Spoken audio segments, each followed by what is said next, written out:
setengah satu itu saya ngerasa kayak perasaan tuh nggak enak bang, kayak ada sesuatu tuh kayak ada apa ya, kayak ada yang mau datang kayak apa gitu, saya nggak enak bang. Nah gak lama bang, kan saya dirawat di sebelah kanan saya, itu demi Allah bang, itu kayak ada yang melesat kencang banget melesatnya, tapi meledak di pas kuping saya di sebelah kanan. Waduh.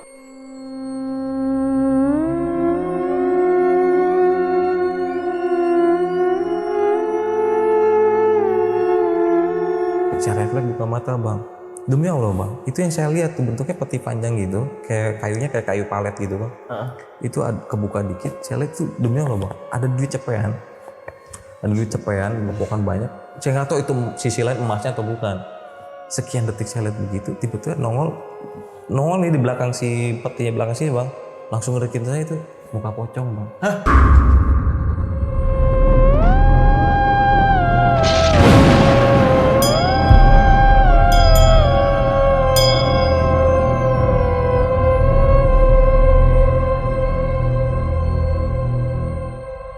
Assalamualaikum warahmatullahi wabarakatuh. Salam sejahtera untuk kita semua. Kembali lagi di Lonceng Misteri, masih bersama gue Gilang. Dan malam ini gue kedatangan seseorang yang bakal nyeritain kejadian horornya gini, ketika dia bekerja di salah satu material nih. Jadi dia ini bekerja di material dan hampir dijadikan tumbal oleh pemilik materialnya. Dan ternyata nih sebelumnya itu dia punya banyak cerita juga nih, yang berkaitan dengan santet, tumbal, dan lain-lain. Langsung aja di sebelah gue udah ada Bang Fahmi, Bang. Halo bang. Thank you Bang ya, udah datang ke sini jauh-jauh dari Tangerang. Gimana, jauh nggak Bekasi Bang? Oh, luar biasa bang. Kata-kata bang. Bekasi ngelewatin berapa musim gitu di sini. Oke Bang, thank you Bang ya udah datang ke sini. Thank you. Dan ini mau nyeritain kejadian horornya tahun berapa Bang waktu itu awalnya? Kurang lebih 2010 sih bang. Itu pas tuh kerja material. Iya. Pas tuh kerja di material. Oke, jadi material 2010. Terus berapa lama waktu itu sampai kejadian? Itu cepet sih bang, gak sampai sebulan bang. Itu Langsung gak sampai sebulan. Bahkan belum ngerasain gaji pertama saya itu bang. Oh iya.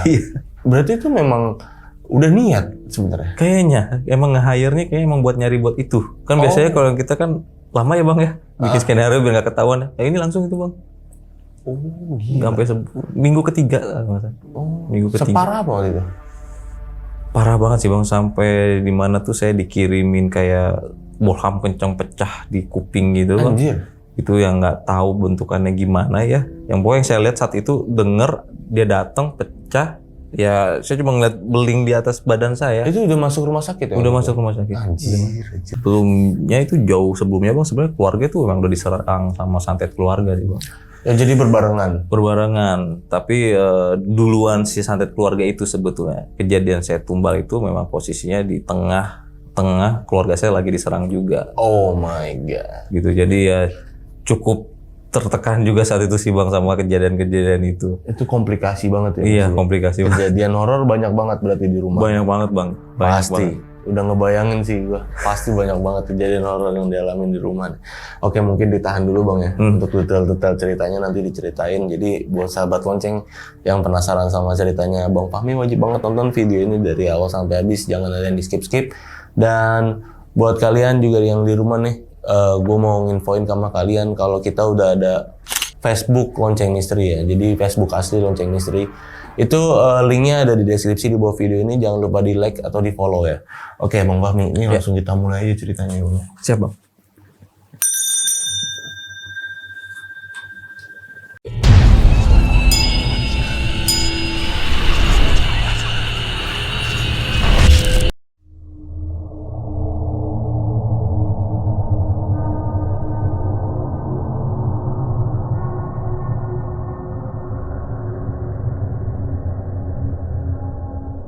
Iya, jadi kejadian ini sebenarnya udah di tahun 2009 atau 2010 lah bang. Jadi pas baru sekolah sebetulnya.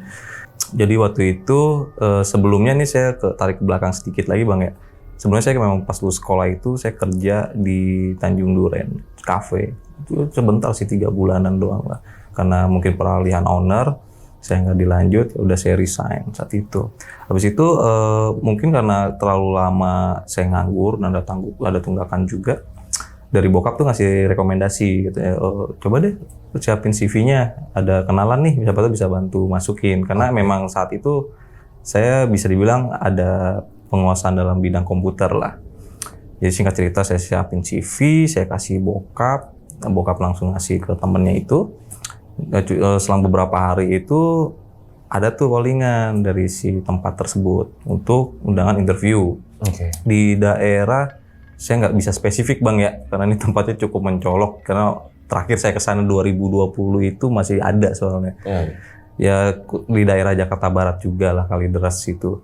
Nah, jadi pas saya datang itu undangan, saya kaget karena di situ saya undangannya itu sebagai admin kan. Ternyata pas saya datang itu tempat kayak material Bang, saya nyebutnya ya, kayak toko bangunan gitu loh. Jual-jual bahan bangunan. Ya udah jam 7 kurang lebih saya sampai di sana.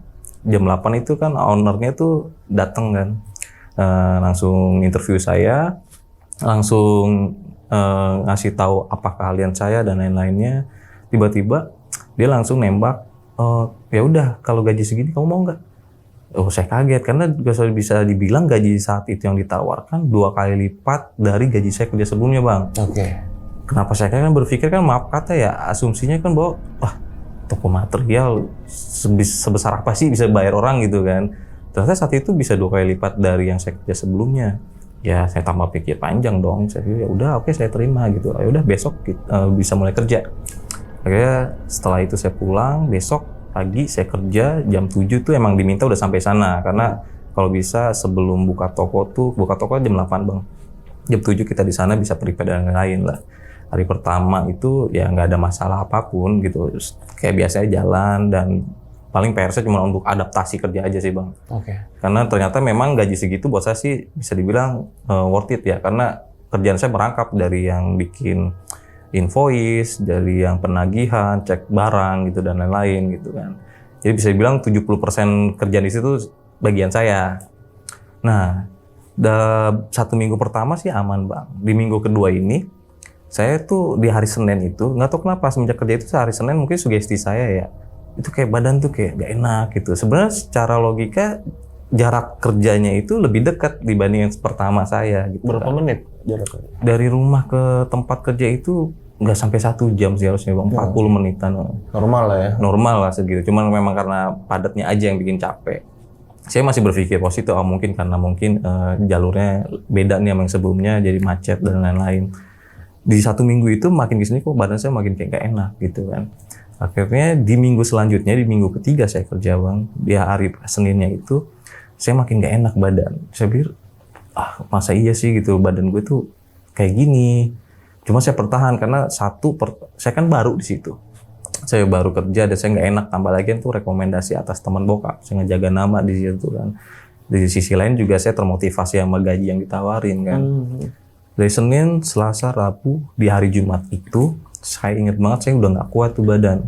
Saya paksain berangkat di tempat kerja tuh saya ngedumel gitu, saya aduh bodoh gitu, udah tau badan kayak gini kenapa dipaksa gitu kan. Cuman karena udah situ pikir udah terlanjur deh, udah sampai balik kerja deh. Kita kan emang balik kerja itu tutup toko itu jam 4 ya Bang. Jam 4, akhirnya sampai jam 4 saya prepare mau pulang.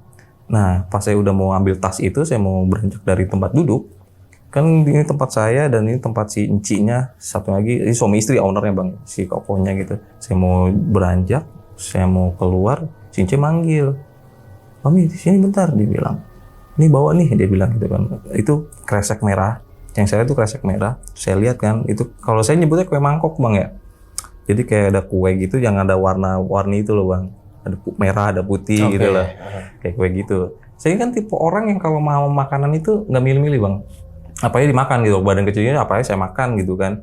Cuma nggak tahu kenapa itu saya refleks. Oh ya udah, Shinji tuh udah lewat tuh. Saya refleks, saya buang ke tempat sampah di depan saya tuh. Udah saya pulang.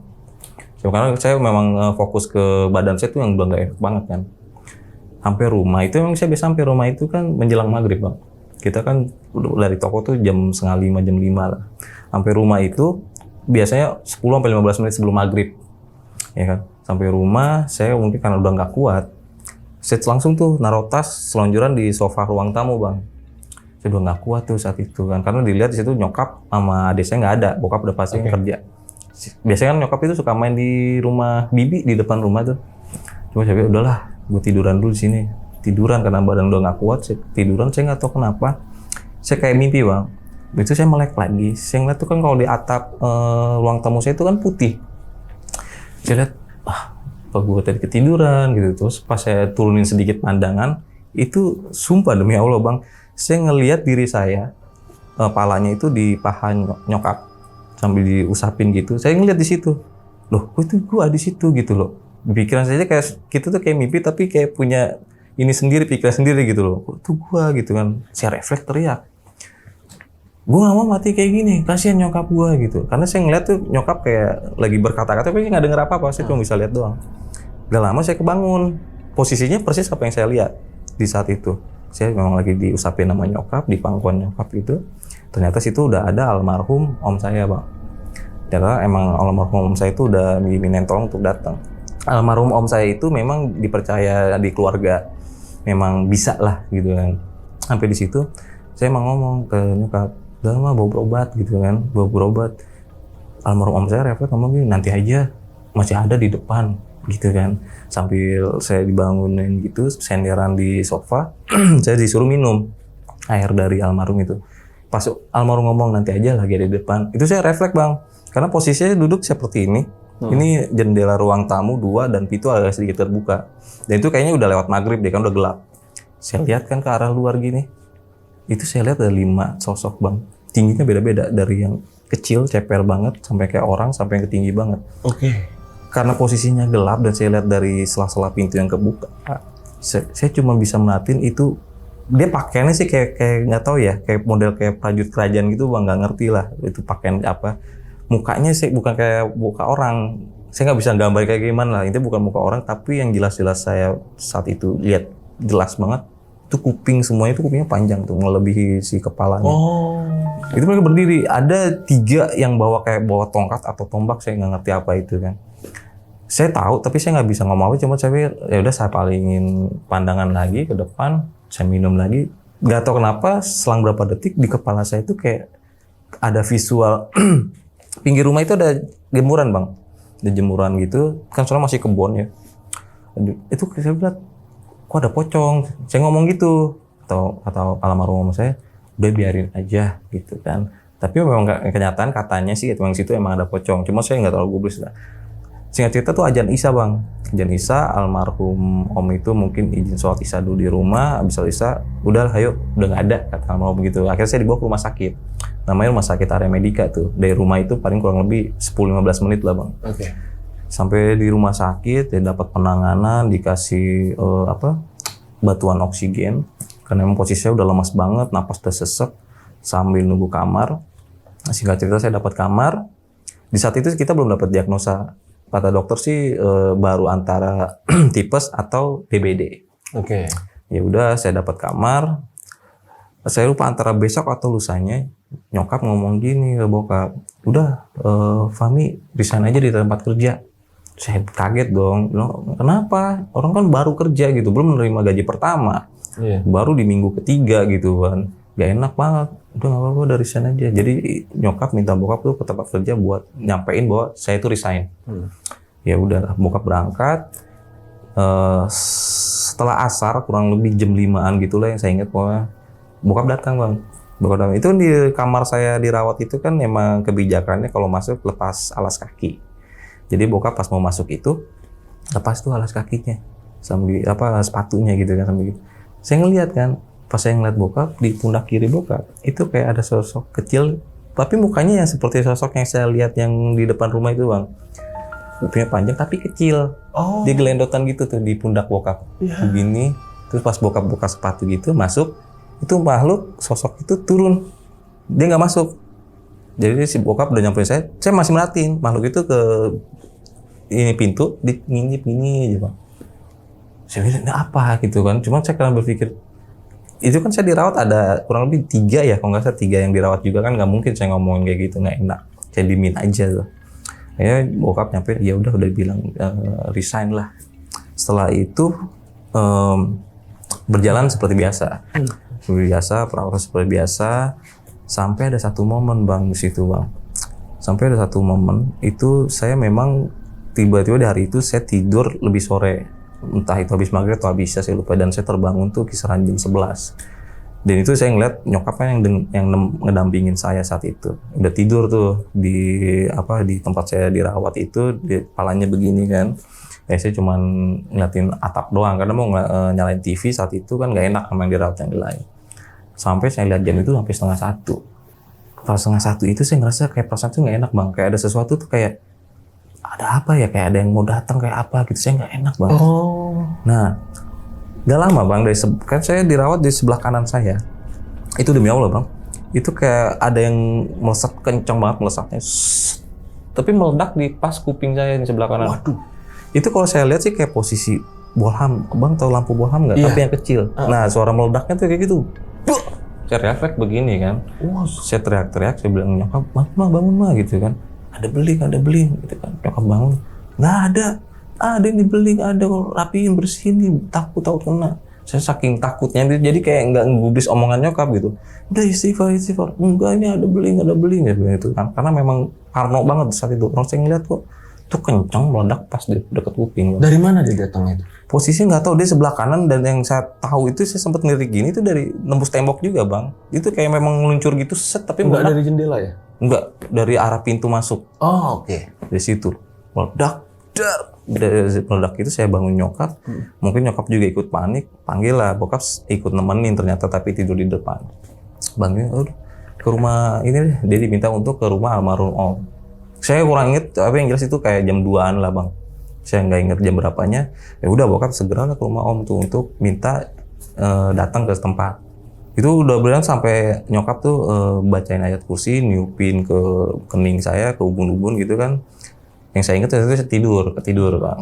Tidur, saya bangun itu jam 6:30 atau jam 7. Itu pun dibangunin karena sarapan pagi dan minum obat tuh dari suster. Ya udah, dari situ bangunin, bokap belum ada bang. Saya tanya, papa mana? Nyokap ngedumel kan. Iya tahu dari yang jam 2 itu disuruh ke sana belum balik-balik gitu kan. Jam 9 bokap sama almarhum om datang. Oke. Datang, dan di situ yang saya lihat ya, almarhum om itu bawa satu kresek gitu bang, tapi nggak dijinjing, tapi dia pegang gini kreseknya. Habis itu dia ke tempat saya, dikeluarin tuh kresek bang. Di dalam kresek itu ternyata ada potongan kayu. Itu sumpah demi Allah bang, pas dikeluarin wanginya wangi banget.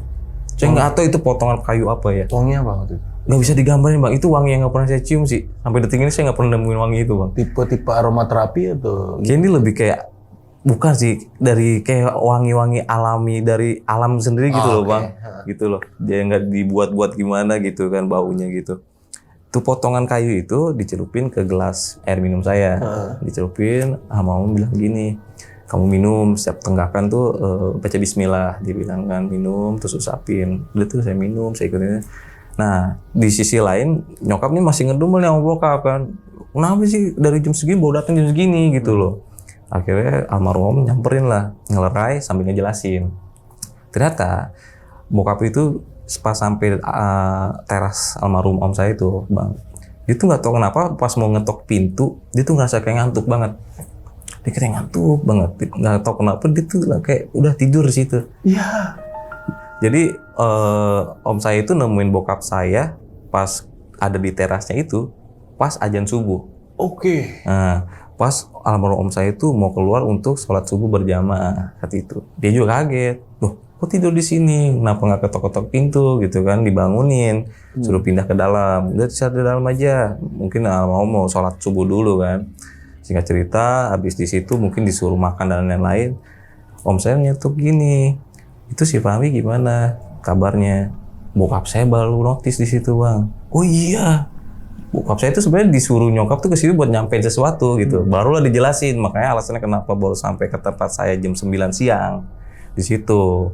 Nah dari situ balik lagi lah almarhum om saya ke tempat saya. Dijelasin, kamu waktu kerja makan apa di sana? Saya bilang, enggak makan apa-apa, karena biasanya saya kerja itu bawa bekal ya dari rumah. Di luar itu saya nggak pernah makan dari situ bang. Gitu. Enggak makan apa-apa. Saya ingat. Oh iya, terakhir sebelum sakit, sebelum saya dibawa ke rumah sakit itu hari terakhir saya kerja, itu saya dikasih bungkusan, Mang, saya nyebutnya Mamang ya. Bungkusan, dan itu isinya kue mangkok, familia, cuman gak dimakan, dibuang. Kata almarhum, nah itu, kamu itu jadi korban tumbal, kata dia kan. Karena di tempat kerja saya itu ternyata dia melakukan pesugihan. Nah, saya lupa kali ingat Gunung Kawi apa-apa gitu Bang pesugihannya, saya nggak ngerti. Nah, habis itu dia bilang, nah itu, alhamdulillah kamu nggak makan, dia bilang. Oke. Dan kata dia, itu yang kamu dengar dan kamu lihat meledak itu, yang secara cepat itu, yang kamu bilang itu kayak bolham atau apapun itu sebenarnya itu finalnya itu Bang. Karena kalau memang ada sesuatu, jadi kata almarhum itu sedikit edukasi saya dikasih sama almarhum Bang ya. Proses tumbal itu selain kita harus nyari hari lahirnya kita atau apapun itu yang mutlak itu harus ada sesuatu yang masuk ke badan Bang. Ya, entah itu makanan atau minuman yang bisa nyatu ke daging atau ke darahnya kita gitu, biar mempermudah prosesnya atau apalah, saya nggak ngerti ya. Nah di situ alhamdulillah masih dijaga kata almarhum saya gitu. Kamu nggak makan itu, makanya prosesi itunya tuh gagal. Dan saya ingat banget, saya nggak tahu ya benar atau enggak, seingat saya itu nggak jauh dari tragedi itu menjelang malam 1 Suro sih Bang, di tahun itu, seingat saya ya. Nah setelah itu ada yang menarik lagi, jadi selama saya dirawat Bang, adik saya ini kan saya punya adik pertama nih, jadi adik saya ini yang nidurin rumah lah ketika orang tua saya ngedampingin saya kan. Jadi pas malam di saat saya terima serangan itu Bang, itu adik saya itu ngedenger kayak suara kuda, kayak suara delman gitu, kuda tapi kayak ada suara lonceng kecing gitu. Itu nggak tahu jam berapanya ya. Ini saya cerita dari nyokap karena adik saya cerita ke nyokap kan. Dia penasaran lah, diintip sama dia. Ternyata di depan rumah yang di tempat saya pertama saya cerita itu ada sosok 5 itu Bang. Itu ada 2 kuda, ada kayak keretanya atau apa saya nggak tahu, tapi ada yang duduk cewek cowok di sini dengan pakaian kayak kerajaan gitu, kata adik saya. Di sebelah kuda itu ada anak kecil, nggak pakai baju tapi kayak pakai koloran gitu, tapi megang ayakan Bang. Tahu nggak ayakan yang buat beras gitu? Iya, yang ini. Iya, yang bulat gitulah. Nah itu kan isinya ada beling, adik saya lihat ya, ada beling, ada sesuatu nggak tahu. Yang dia lihat itu tuh kuda, 2 kuda itu kayak berontak gitu loh Bang. Kayak dia tuh kayak nggak mau, kayak ada sesuatu atau gimana gitu, dia kayak diri-diri gitu. Ya udah adik saya di situ panik, lari tidur. Semenjak itu ternyata dia udah nggak mau tidur di situ lagi. Ya karena itu dia makanya baru cerita. Alhamdulillah sebetulnya dari itu saya udah masa recovery itu Bang, saya udah sembuh. Sebenarnya yang menarik dari sini, selama masa saya jadi korban tumbal Bang, sebenarnya keluarga saya juga jadi korban santet keluarga sebetulnya. Gimana maksudnya? Nah jadi rentetannya sebetulnya ini lebih dulu santet keluarga dulu. Oh, jadi berbarengan itu? Nah jadi di masa keluarga saya kena, saya juga kena di sisi lain gitu Bang. Oh my. Gitu. Nah jadi yang santet keluarga ini sebenarnya kejadiannya sih lebih dulu Bang ya. Itu kurang lebih ketika saya masih SMP, seingat saya. Cuma perihal kecil sih. Kronologisnya itu karena si pelaku, terduga pelaku ini, santet ini sebenarnya masih saudaraan juga Bang. Dia kayak ngerasa sakit hati sama bokap, karena bokap itu orang Betawi. Orang Betawi itu kan walaupun ngomong santai juga bawaannya kan kayak gitu Bang ya. Dia ngerasa tersinggung atau sakit hati, ya sudah dikerjain lah.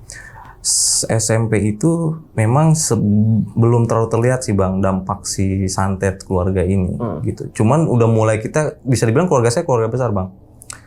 Keluarga saya keluarga besar yang dimana kecukupan lah ya dari sisi materi itu. Tapi di SMP itu kita udah mulai goyang dari sisi materi sama keharmonisan orang tua saya Bang. Oke. Dari materi itu saya ngedengar dari ributan orang tua gitu, kelilit utang lah sama rentenir. Ya karena saya masih SMP, saya pikir kan udahlah nggak terlalu digubris ya Bang ya. Ya udah jalan sampai di SMA. Sampai saya masuk SMA itu kondisi ekonomi makin drop kan. Jadi akhirnya nyokap ngutusin buat ngiringanin beban ekonomi dengan untuk usaha. Waktu itu tujuannya mau usaha bikin nasi uduk, jual nasi uduk. Cuman nyokap nggak mau. Kita yakinin kan, alasan nyokap nggak mau karena sudah ada yang lebih dulu jualan nasi uduk Bang. Dan itu jaraknya paling ya 20-30 meter lah dari tempatnya kan. Nggak mau nyaingin ya nyokap. Iya, jadi kayak jaga etika lah gitu. Cuma kita bujuk-bujuk, akhirnya setuju, tapi porsinya dibedain nih, maksudnya kita nggak porsi yang jual nasi uduk, nggak, nasi uduk tetap tapi lebih banyak kayak cemilannya bang, kayak gorengan, kayak kue-kue keringnya gitu buat ngejaga si ET, jadi nggak ganggu yang jualan duluan tuh nasi uduk gitu. Alhamdulillah tuh bang, dari pertama ngejalanin usaha itu cukup memuaskan lah, habis itu cukup berjalan lama tuh bang, habis cukup ngebantu saya biaya sekolah kan waktu itu juga saya karena masih SMA, sampai ada satu momen waktu itu bang, satu malam. Karena saya kan waktu SMA itu kadang saya tidur masih kadang nimbrung ya sama orang tua karena bokap kerjanya tuh supir pribadi. Jadi yang pulangnya itu nggak jelas gitu bang. Kadang lebih malam, kadang sore gitu kan. Di malam itu bokap pulang jam 10, jam 11 saya lupa. Kita udah tidur, saya udah tidur gitu kan. Saya udah tidur nemenin nyokap, saya malas pindah kan. Udah tidur situ. Tengah malam itu bang, tiba-tiba ngedenger kayak suara gabuk, kencang banget tuh. Jadi kayak ada seolah tuh kayak ada sesuatu yang dijatuhin dari atas tapi gede banget gitu. Buak! Kita semua kebangun tuh, refleks kebangun. Saya nanya, apaan tuh mah? Tahu. Bokap mau keluar kamar kan, mau ngecek, katanya nggak usah, udah biarin gitu kan.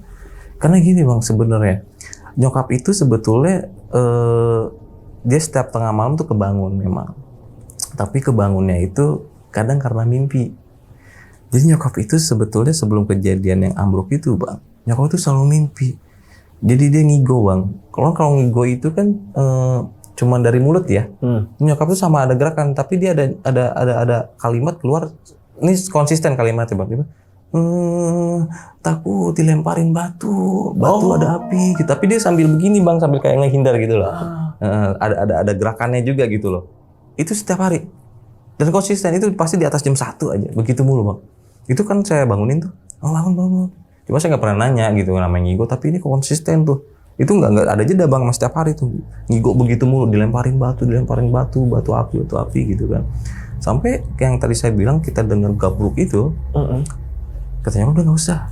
Nah kalau saya tidur lagi bang, habis itu kan pas saya bangun tuh pas mau sekolah, kan saya bingung. Ini biasanya saya setiap subuh tuh dibangunin untuk bantu jualan nyokap, bawain gitu kan. Ini enggak. Saya bangun, orang tua pada kemana, saya dengar ada suara-suara rame kan. Ternyata itu lagi pada ngumpul, yang tadi saya bilang itu, yang suara gabruk itu bang. Itu kejadian di L, kalau saya nyebutnya L ya, rumah itu kan ada L-nya tuh. Kalau saya nyebutnya L rumah aja, sebelah kanan gitu. Itu kan kalau rumah tuh ada tapnya ke depan gini bang. Itu sebenarnya di depannya itu kayak teras biasa aja sih. Ternyata itu yang roboh bang. Jadi yang atapnya itu yang di sini itu roboh semua.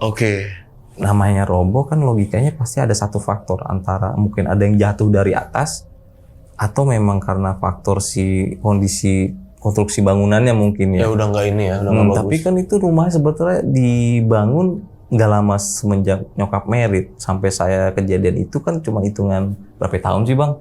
Gitu kan logikanya, maksudnya kalau memang itu rapuh ya nggak masuk akal gitu, karena toh juga rumah nenek saya yang jauh lebih tua juga nggak ngalamin kejadian itu. Ditambah lagi di sebelah kejadian itu nggak ada pohon atau batang pohon apapun, cuma ada pohon jambu air doang, dan itu cuma ranting-ranting kecil gitu loh. Dan saya lihat juga ada potongan dari baloknya itu bang. Itu kan kalau balok patah kan kayak ada kelihatan dalamnya. Itu juga saya lihat enggak, kok nggak kayak rapuh gitu loh. Iya, kalau rapuh kan kayak serpihan gitu ya. Iya, kayak kopong gitu loh bang. Betul. Nah pas saya bantu itu enggak, ini masih pada padat, masih berat juga. Anjir, gitu. Bener-bener kayak copot gitu ya. Iya, jadi kayak emang soalnya tuh ada yang jatuh dari atas. Patah aja gitu. Tapi itu nggak ada apa-apa. Habis itu ya udah. Setelah itu ya udah tuh 2 harian deh kalau nggak salah, nyokap makin drop kondisinya. Karena mungkin kebeban pikiran ya, mikir, aduh ini harus ada pengeluaran lagi, renov rumah dan lain-lain gitu kan. Oke, ya udah lanjut jualan. Hari pertama jualan lagi itu bang, itu saya ngedengar, saya kebangun, biasa sih dibangun, kebangun karena ngedumelnya nyokap. Dumel, wah, saya kebangun dong. Ya udah saya ke kamar mandi dulu, buang air kecil.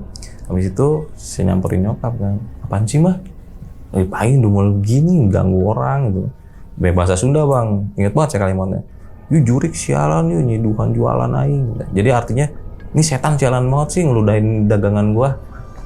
Saya masih belum notice apa itu. Saya bilang, apa sih Pak? Gitu kan, karena dilihat adonan baik-baik aja gitu kan. Ibu bokap ngelakuin hal yang biasa lah, rutinitas yang bantuin nyokap gitu.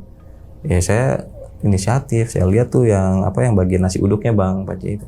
Saya lihat bang, di situ nggak tahu ya Saya memang nggak paham masalah makanan bang, tapi yang saya tahu tuh saya nggak pernah ngeliat nasi uduk kayak gitu itu warna merah. Jadi kayak lagi dimasak atau apa saya nggak ngerti itu, tapi posisinya merah, masih ada airnya gitu merah. Tapi bukan merah darah, tapi merah gitu kan. Ini nasi uduk kok gini? Terus baunya kayak bau nasi basi, tau nggak bang, yang lengket gitu kan? Nasi basi kayak agak asem gitu ya. Kok nasi kayak gini? Nggak mungkin lah nyokap inovasi gitu kan? Maksudnya nasi uduk ditambahin apa kan nggak mungkin gitu. Zaman itu juga orang mana tertarik kan. Ya udah di situ kan akhirnya kita nggak kejualan tuh bang. Besoknya nyokap jualan lagi. Nggak tahu kenapa makin kesini makin menurun bang peminatnya nih. Sampai ada cuman 2-3 orang lah yang beli gitu loh. Sampai di satu momen nyokap drop sakit. Waktu itu saya lagi ingat pas saya lagi nongkrong disamperin adik saya, bilang suruh pulang no sama papa, mau sakit gitu kan. Saya panik kan, saya pulang. Emang posisi nyokap udah tiduran gitu bang di ruang tengah, udah tiduran sama bokap. Bokap itu panggil ini deh, om, udah almarhum saya panggil lah, karena posisinya emang nggak jauh, saya jalan kaki gitu. Panggil atau ya udah nanti deh habis ajan isya, dia bilang kan ke situ. Ya udah, saya pulang. Singkat cerita, om datang. Itu nyokap saya tuh selama dari saya datang sampai saya manggil om terus pulang lagi tuh merenyinya yang sama bang kayak aduh gitu loh, kayak merenyih sakitan gitu loh. Wah, om saya datang sama om saya terus dilihat dia pencetin dari lutut. Kalau dari lutut tapi lama proses ke bawahnya bang, dipencetin ada kali sampai 15 menit gitu. Pencetin sampai di titik telapak kaki bang. Itu agak ditekan sama almarhum om saya itu sedikit ada reaksi tuh nyokap, kayak teriak kesakitan tapi nggak begitu keras banget lah reaksinya. Sampai di titik satu jari bang, saya nggak tahu itu jari manis atau jari tengahnya di kakinya itu dipencet. Itu dia teriak terus ketawa kayak nenek-nenek bang. Anjir. Terus gitu. Terus dia si nenek itu ngomong pakai bahasa Sunda. Iya budak kayak saya jasa diajak nak berkali-kali. Dia artinya ini anak susah banget diajaknya gitu.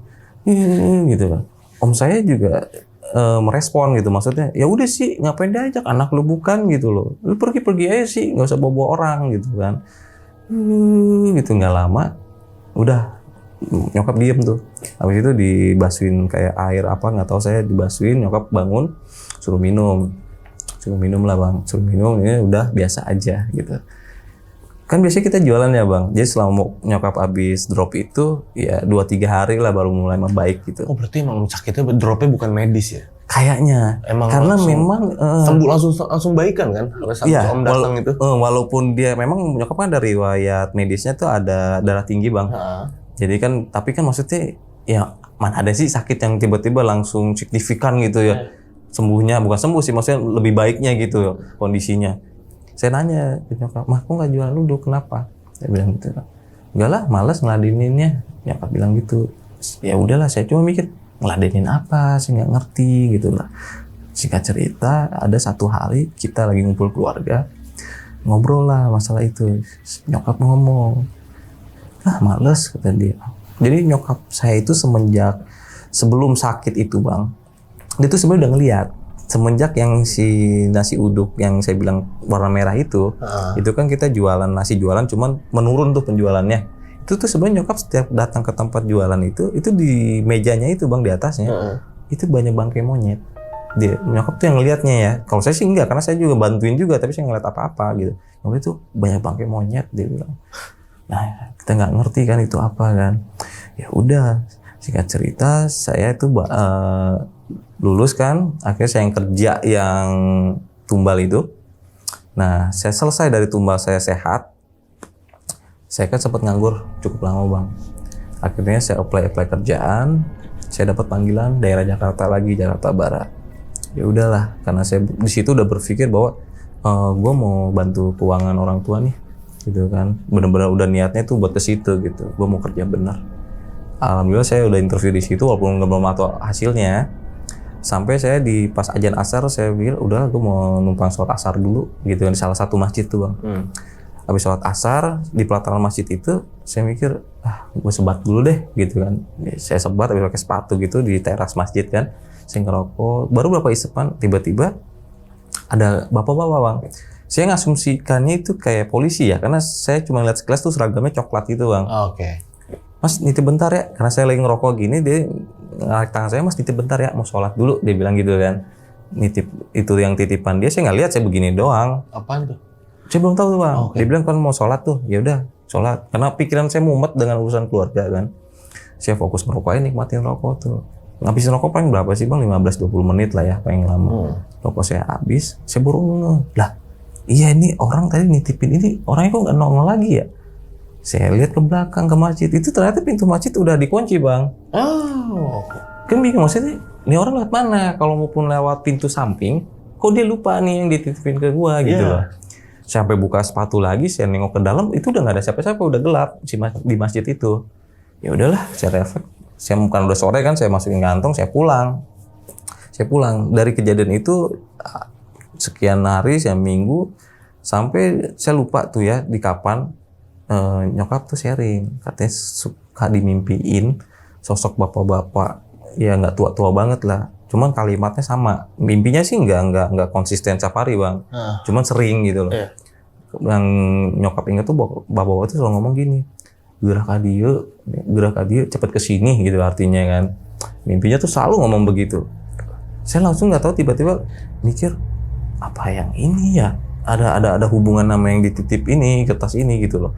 Sekarang saya mikir belum ke hal yang mistis bang. Saya berpikir nih, karena itu saya punya masalah ekonomi. Saya berpikir mungkin orang ini bisa bantu gue nih untuk masalah ekonomi keluarga gitu kan. Ya udahlah. Itu baru pertama kali saya lihat tuh bang yang dititipin itu. Itu bentuknya memang kertas, potongan kertas. Saya ambil karena dari saya interview itu emang nggak dipakai lagi celana bang. Karena habis itu saya nggak ada aktivitas apapun buat pakai celana itu kan. Saya ambil kertas itu, saya lihat itu nomor telepon.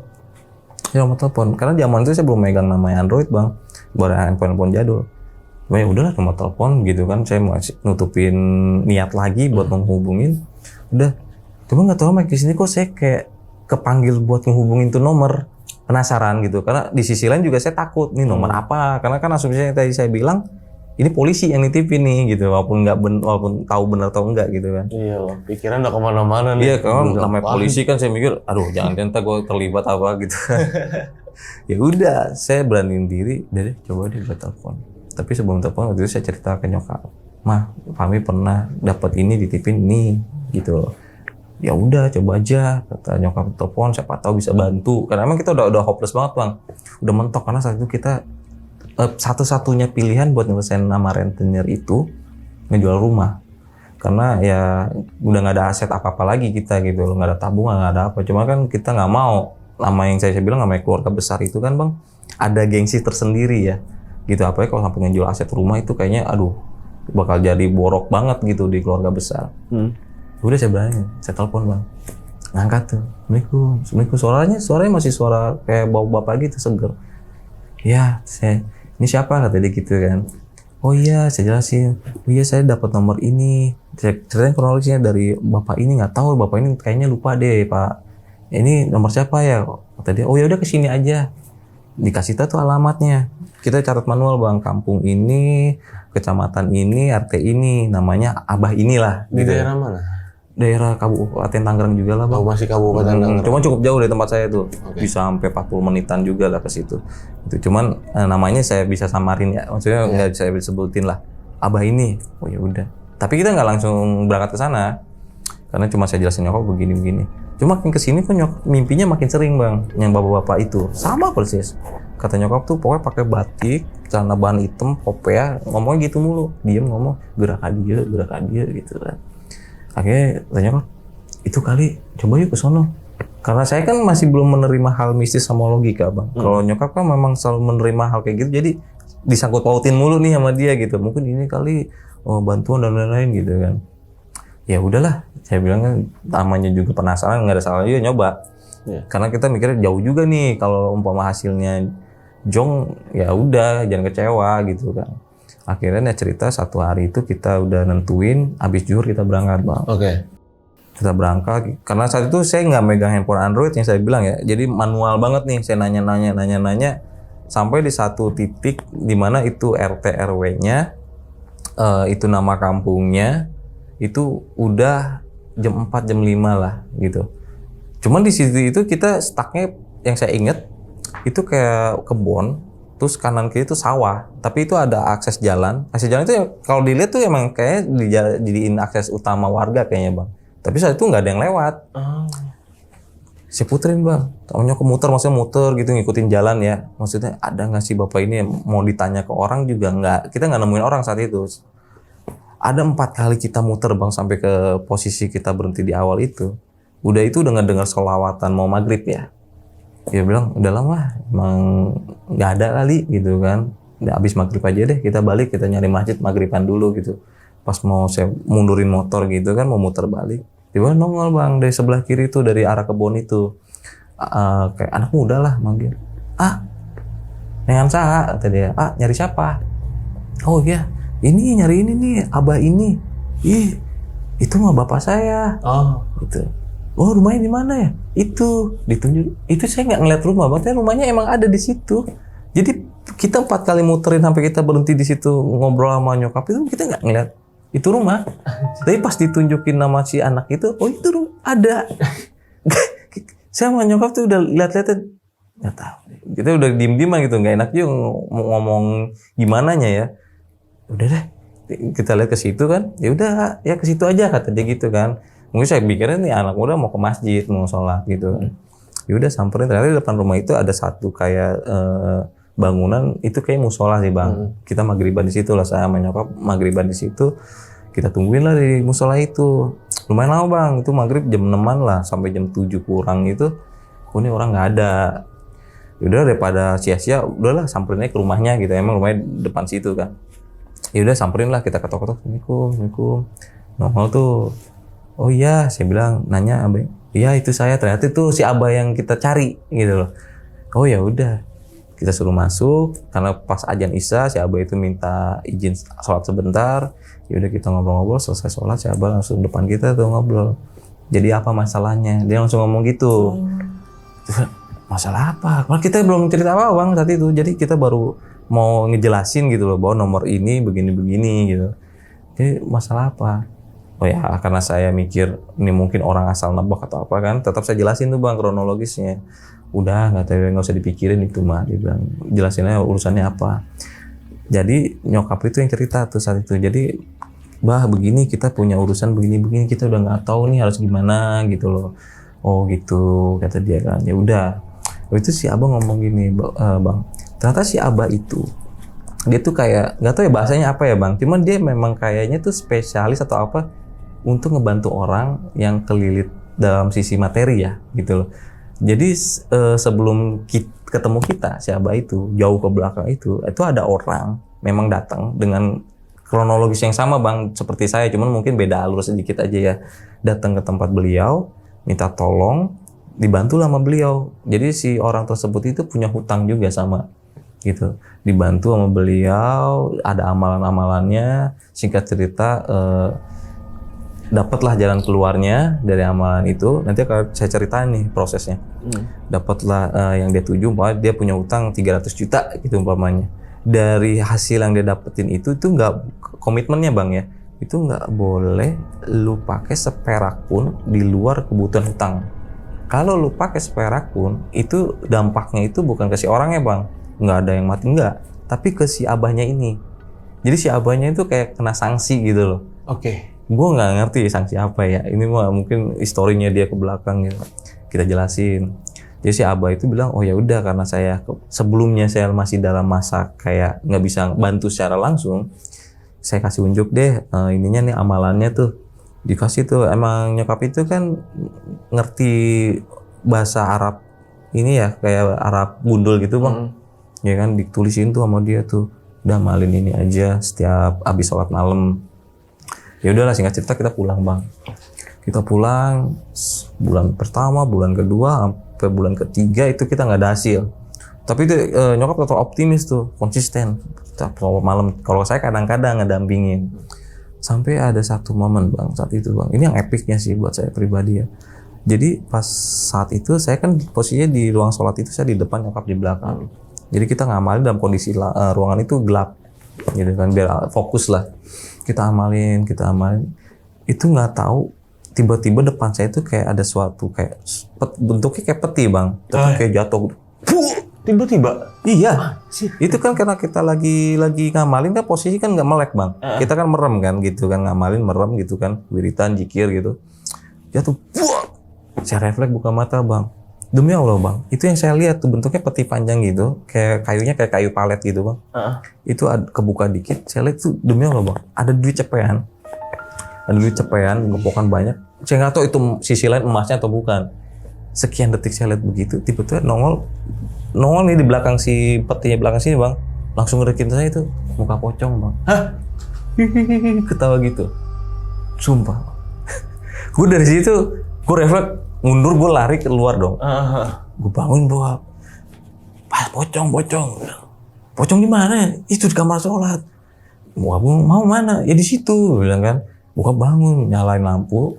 Nyokap udah kayak entah pingsan atau apa, gue gak ngerti tuh. Kita bopong lah ke ruang tengah kan.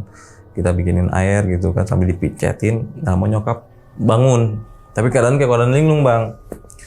Terus bilang, coba deh pak, telepon si Abah. Itu masih jam 4, jam 3 pagi kayaknya, belum subuh sih bang. Telepon lah kita, diangkat tuh sama si Abah. Kita ceritain, bah, tadi ada peti jatuh.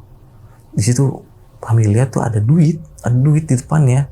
Habis itu nggak tahu itu emas atau apa. Terus ada pocong bang ngedeketin. Diambil nggak duitnya kata Abah. Enggak, ya salah. Harusnya diambil kata dia gitu kan. Karena apa?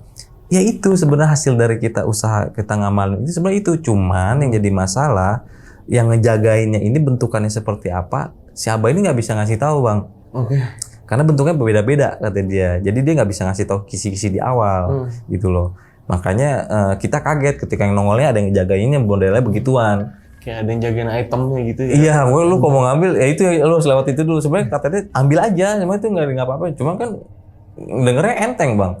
Lu kok bayangin lu posisi kayak gitu, posisi gelap, dikagetin suara benda jatuh terus nongol yang makhluk begitu kan lu nyiper juga gitu kan. Ya udah, habis itu diomelin. Ya udah, kita kalau gue pribadi sih udah pasrah ya. Cuman nyokap masih konsisten sampai akhirnya kita nggak ada pilihan lain, kita jual bang rumah yang pertama itu. Berarti itu hilang lagi ya petinya? Iya, dan kata si Abah itu bilang momentum itu nggak tahu kapan lagi nongol. Karena kita posisi dari pertama ketemu si Abah dengan ngelakuin amalan pertama kalinya sampai ke titik itu tuh bisa sampai 5 bulanan bang. Kita nggak tahu kapan lagi, kan itu kayak males banget gitu loh. 5 bulan kalau kita setiap hari itu udah berapa hari gitu kan, kayak males banget. Cuma nyokap rutin sampai kita nggak ada pilihan lagi, kita jual lah tuh rumah buat nutupin utang ke rentenir, tapi emang nggak nutup, masih ada sisa gitu kan. Kita pindah, kita ngebangun rumah di tanah keluarga yang di depan rumah yang lama itu. Dari situ ya udah, dari situ berjalannya makin kesini makin parah sih bang. Jadi nyokap tuh kayak di sini tuh kayak timbul kayak nggak tahu gondokan atau bukan ya, tapi di sini kayak benjolan gede gitu sih bang. Cukup menyiksa banget di situ, cukup menyiksa. Nyokap juga udah makin parah dan udah kayak nggak tahu apa-apa lagi, udah putus asa gitu. Cuman pas di rumah yang kedua ini bang, itu saya merit lah, saya merit. Sebenarnya ini masih ada hubungannya ke si Abah lagi sih bang. Saya merit saat itu, saya nggak tahu kenapa ya bang, di hari H+1 habis merit tuh demi Allah bang, itu saya nggak tahu sakit apa, tapi kayak ada koreng gitu loh bang, banyak bang. Banyak banget. Tapi di kamar saya itu saya selalu ngeliat sosok bang, posisinya itu kayak rambutnya acak-acakan, kayak ODGJ gitu loh, acak-acakan. Cuman dia banyak korengnya. Itu cukup mengganggu. Terus saya bilang pakai istri gini, ini kalau luka ini sampai ke muka, gue mau resign kerja, malu gue gitu. Karena memang bener-bener ngeganggu banget gitu loh. Orang juga pasti gila, karena koreng itu kayak ada nanahnya juga bang, tapi nggak ada rasa sakit. Itu umpama nih pagi nongol, itu siang pecah, habis itu nongol lagi, tapi nggak ada bang. Banyak seluruh badan bang. Kok sekarang nggak ada bekas ya? Ini bang, tuh kelihatan nggak tuh bekasnya tuh? Ada beberapa bekas. Nah dari situ, habis itu udah lah kan. Habisnya ada satu hari itu nyokap ngomong, udah ke Abah aja. Tadi dia kan ke Abah lagi tuh, si Abah yang sama ya. Ya udahlah, kita ke sana tuh. Nah ini agak lucu sih bang sebenarnya. Entah ini masuk akal atau enggak, tapi demi Allah itu yang saya alamin ya. Saya ke sana sampai sana tuh jam 9 malam bang. si Abah nggak ada. Si Abah itu kan memang megang handphone tapi handphone Nokia jadul bang. Kita teleponin, nyambung kok nggak diangkat, nyambung. Baru ketemu si Abah itu, Abah pulang itu 10:30 malam. Oh, berarti nunggu di sana 1,5 jam. Kurang lebih. Abah kaget, kok nggak ngabarin datang, biasanya ngabarin gitu kan. Enggak, orang kita nelpon kok nggak nyambung. Apaan abang ngeluarin HP dia? Gini nyala, dia bilang gitu kan. Coba telepon lagi, saya telepon, saya lospek kan buat bukti. No, masuk gak bang? Enggak, kata dia. Coba balik, masuk gak? Enggak. Coba lihat handphonenya. Dia ambil handphone saya bang. Dia nggak tahu komat kami apa ya, baca apa? Ditiup. Coba telepon, coba. Demi Allah nyambung. Demi Allah bang. Makanya gue di sini bingung antara takjub, lucu, atau gue bingung. Kok bisa gitu loh? Maksudnya zaman sekarang kok canggih-canggih setan juga gitu kan ngikutin teknologi. Ya kali ngeganggu sinyal, masa dia ke BTS gitu kan. Oh ini Supami mau telepon ini ganggu kan rajin banget gitu. Kok bisa? Ya udah, habis itu ceritain. Ya Mbak, ini kan ini ngeganggu banget nih sakitnya begini. Ayo udah coba kata dia kan. Dia akhirnya ke belakang saya. Dia kayak mencetin apa gitu. Dia dari tulang belakang gini kayak ditarik gitu bang. Sampai di sini nih lama nih dia nih, tangan dia lama gitu kan. Ditekan gitu kan, kayak kesakitan gitu. Pas mau ditarik begini, sumpah bang, itu ada suara ketawa. Itu yang nggak tahu adik saya, bokap saya ngeliat ketawa cekik-cekikan. Hihihi, ditarik gitu udah. Masukin botol sama si Abah. Masukin botol. Habis itu dikasih ini lihat nih ada nggak ada. Kalau saya sih nggak lihat apa-apa ya. Cuma kata nyokap yang bisa itu katanya itu ada. Katanya waktu itu kan sempat difoto. Cuma nggak tahu foto udah kemana itu. Dia katanya itu ada. Tapi memang betul semenjak itu hilang orangnya bang. Wah, instan anjay. Demi Allah. Gila. Demi Allah saya udah bilang demi Allah. Kita kan normal. Deh ke dokter, Proses. ke dokter dulu deh, ke dokter dikasih obat kulit, dikasih salep. Karena sebelumnya sempat ke dokter. Saya langsung didiagnosa. Oh ini mah rabies. Wah, anjay. Gila, itu kayaknya yang ngediagnosa saya orang magang. Oh. Jadi saat itu memang udah dikasih salep bang, itu nggak ada perubahan. Dikasih salep sekujur badan dan itu dikasih salep atau sampai ada bilang kok tiap pagi jemur aja kan saya ke orang blond bang, pakai boxer doang jemur di atas. Mana korengan dan dijemur. Ya Allah. Kebayang nggak? Kan kayak orang gila kan maksudnya itu. Orang lewat depan rumah, ya elan. Kasian banget mana baru menikah gitu. Mana baru nikah, korengan berjemur lagi. Akhirnya kan di situ mikir kayak orang goblok gue nih gitu kan. Ya kita cuma ngabisin obat doang, antibiotik sama si salep itu. Ya singkat cerita nggak ada perubahan ya udah. Berarti emang non medis. Ya itu. Kalau medis kan harusnya sembuh. Harus ya. Harusnya sembuh. Harus ya. Itu aneh banget emang. Ya udah dari situ. Dari situ alhamdulillah makin kesini gangguan itu udah mulai berkurang. Tapi memang nyokap itu selalu dimimpin bang sama si sosok pelaku ini. Dan kalimatnya sama, kalau mimpin bahwa hampura gitu, minta maaf.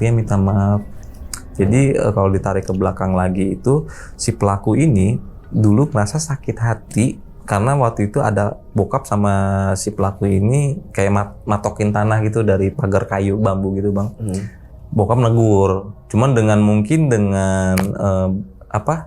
si gaya bicara negurnya mungkin buat si orang ini ngerasa tersinggung kali. Dan itu sampai detik ini yang ngerasa sakit hatinya dia itu dibawa tuh. Dan ada fun fact-nya juga bang. Jadi kalau bisa dibilang pertama ada santet keluarga yang nyokap dikerjain sama yang jual nasi uduk. Nah itu. Sama terakhir rentenir nih. Rentenir sebenarnya satu kampung semua bang. Fun fact-nya dia ngerjain nyokap di nasi uduk itu sama tukang nasi uduk yang udah di awal, yang udah awal duluan dagang tuh, dan udah nggak ada orangnya bang. Rentenir udah meninggal juga. Dan yang terakhir itu pelaku santet keluarga saya itu baru minggu yang lalu bang, dari saya cerita ini istrinya meninggal karena satu penyakit, anak pertamanya stres. Oh iya. Anak pertamanya stres. Ini seminggu dari ini. Itu istrinya. Itu istrinya. Kalau anaknya stres itu lebih awal. Dari anak stres itu justru ada cerita lagi waktu anaknya stres waktu itu sempat hilang bang anaknya. Jadi si pelaku ini minta tolong ke warga-warga buat maksudnya nyebarin lah. Kalau ngeliat anak gue nih kabarin. Jadi singkat cerita tuh anak ketemu di Bogor katanya. Tuh anak ketemu di Bogor di gunung apa saya nggak ngerti lah. Tapi posisinya telanjang bulat. Anjir. Itu cerita yang diceritainnya ya dari warga yang ngedampingin saat itu ngejemput ke sana. Telanjang bulat gitu kayak orang linung apa. Sampai rumah beberapa hari kan kita tradisi orang kampung walaupun bukan saudara pun kita ya ibaratnya nengokin ya kalau ada tetangga sakit atau apalagi ini saudara gitu kan. Ya kata nyokap lu tengokin tuh dia gitu kan. Kalau nyokap kan mungkin masih ada rasa jengkel kan. Ya udah bokap nengokin Bang. Itu sama saya sama adik saya karena anak pertama ini sepantaran bener setahun yang sama adik saya yang pertama. Umurnya sama tuh. Itu pas ngelihat bokap saya itu dia langsung lari ke bokap, langsung kayak meluk gitu Bang, sambil nunjuk emak bapaknya. Demi Allah, ada iblis. Demi Allah, itu ada saya, ada banyak warga bahkan di situ nih. Ada iblis. Dan itu dia sambil megang pisau. Itu nggak ada yang berani Bang. Nggak tahu kenapa itu anak semenjak ngeliat bokap di situ, itu selalu pengennya ngomongnya ke nama bokap kan Fauji ya, mau ke Mang Oji gitu aja. Dia itu kalau ngeliat orang tuanya selalu teriak begitu, nggak tahu kenapa, gitu. Jadi udah di situ stres sampai sekarang katanya sih dibawa ke yang rumah sakit jiwa yang di mana sih Grogol ya, katanya sih info terakhir di situ. Anak dia yang terakhir, adiknya yang anak pertama ini, itu katanya ininya patah atau apa gitu, kena kecelakaan apa dan dia udah nggak bisa ngangkat berat apa lagi, gitu. Jadi dia tuh bisa dianggap udah ditinggal istrinya, 2 anaknya mungkin maaf kata ada kekurangannya, dan dia tuh dulu punya beberapa kontrakan sama kios makanan Bang, dan itu udah dijual semua. Ya dari situ terus yang tukang nasi uduk itu juga udah meninggal, sama yang rentenir itu yang ngutangin nyokap saya. Nyokap sampai nangis-nangisan apa bilang nggak ada uang pasti ditagih. Ya sudah meninggal juga. Cuman di sisi lain di sini saya nggak mau bilang karena perilaku mereka ya sebetulnya. Cuman di saat ini bahwa nggak usah lah kita nyakitin orang tuh dengan jalur seperti itu. Maksudnya kalau lu nggak suka ya udah belajar memaafkan aja gitu loh. Karena apa yang lu tanam ya lu yang ngambil ini dampaknya gitu loh. Yang tadi saya bilang ini santet keluarga ini yang paling lama Bang, karena dari saya SMP bahkan sampai terakhir nyokap kan udah pindah lagi tuh rumah yang keduanya nih. Di tempat keluarga itu satu lagi, itu pun si pelaku itu sempat ke gap sama nyokap itu datang malam-malam, tapi nggak tahu tujuannya untuk apa, gitu loh. Maksudnya ya itu selama bertahun-tahun itu ya sudahlah, nggak usah sampai kita segitunya dendam sama orang. Toh juga kita hidup nggak selamanya ya Bang. Akhirnya apa yang lu tuju ini, yang lu mau sakit ini, keluarga ini alhamdulillah makin harmonis, ekonominya makin alhamdulillah membaik gitu kan. Tambah lagi nyokap saya Bang, walaupun saat kejadian peti itu jatuh, dari sisi itu walaupun kita nggak dapetin hasilnya, tapi dapat hikmahnya. Nyokap jadi kayak dianggap tuh sekarang bisa dibilang bisa buat kayak bahasa di sono tuh nyareat ya Bang. Jadi kayak minta air gitu kalau anak kecil ketempelan apa gitu. Oh gitu? Iya. Dan nyokap akhirnya juga punya kayak kelebihan lain buat kayak tahu gitu. Jadi kayak anak saya mau kemarin diganggu satu gangguan apa, ya itu nyokap yang bantuin. Gitu. Jadi dari sisi itu ada hikmahnya dan ada hal positif yang kita dapat sih. Itu udah saking seringnya bersinggungan dengan yang seperti itu ya? Iya. Kalau saya sih, iya. Saya awalnya mah nggak mau yang gimana ya, orang berpikir logis Bang. Maksudnya nggak mau terlalu berhubungan. Walaupun waktu kecil juga saya pernah kayak ketemu genderuwo gitu, saya pernah. Kan dulu di kampung kejadian ada yang diumpetin genderuwo juga tuh. Jadi hal yang gimana ya? Ya memang kita tinggal di sini nggak menampik ya, hal kayak gitu ada. Pasti. Gitu. Dan untuk yang ini, untuk yang si encinya apa yang ini yang tempat lo kerja Bang? Gitu gimana? Kabar? Terakhir sih gue 2020. Material itu? Iya, terakhir gue 2020 gue sempat ngojol kan itu Bang ya. Gue dapet orderan, gue tahu ini jalurnya gue ngelewatin tempat ini. Karena sampai detik itu gue masih parno Bang. Karena itu pengalaman hidup gue yang dimana tuh gila, ini nggak pernah gue alamin gitu. Dan gue ada rasa parno, benci gitu loh. Tapi ya udah deh, karena gue juga butuh duit saat itu, gue bawa orderannya. Emang bener ngelewatin jalur itu dan masih berdiri. Masih. Dan gue selalu berdoa sih, maksud gue walaupun gue nggak ngedoain si encinya ini masih ngelakuin itu atau enggak, maksud gue semoga aja kalau memang dia masih nyari korban, ya korban masih dilindungin gitu loh. Karena gue ngerasain kayak gimana rasanya tuh nggak enak banget sih Bang. proses itunya tuh nggak enak banget karena kan ya balik lagi memang kuasa Allah ya. Maksudnya lu nggak bisa bilang wah nggak akan kena, nggak mau jumawa juga gitu. Kalau tiba-tiba lu lagi apes dikasih kena, Iya bener. dari situ. Untungnya nggak dimakan ya malu ya. Iya, di situ sih gue dapat edukasi lagi sih. Ya itu mungkin salah satu nasihat orang tua dulu kali Bang ya. Kita kalau mau makan baca doa dulu. Ya mungkin buat menghindari hal itu juga. Benar, ada benernya juga. Gitu. Dan katanya kita balik dari kita bedah satu-satu nih ya dari yang cerita lu yang di material itu emang katanya pesugihan benar berarti pesugihan dari katanya sih Gunung Kawi ya kemungkinan. Iya katanya.